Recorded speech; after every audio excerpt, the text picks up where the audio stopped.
General Luna, ikaw na ang bahala. Sa mga kamay mo na ang labanan. Paano akong lalaban? Kakagating ko sila? Nakakaintindi ka naman ng Tagalog o Espanyol, hindi ba? Opo. Putang ina mo. Kawaawang mga sundalo ng kawit. Nasa maling ulo ang utak ng inyong pinuno.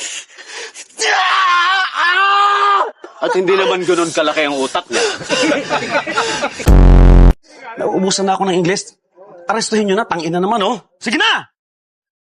Rapido! English mo sa bayan ko, punyata!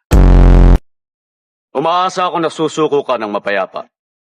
Sinabi ko na sa'yo, kung gusto mo ko ipakulong, magdala ka ng kabaong.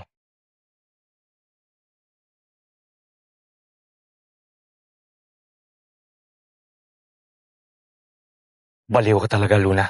Sinusunod ko lang ang gusto mo. Magbaba ko mamaya.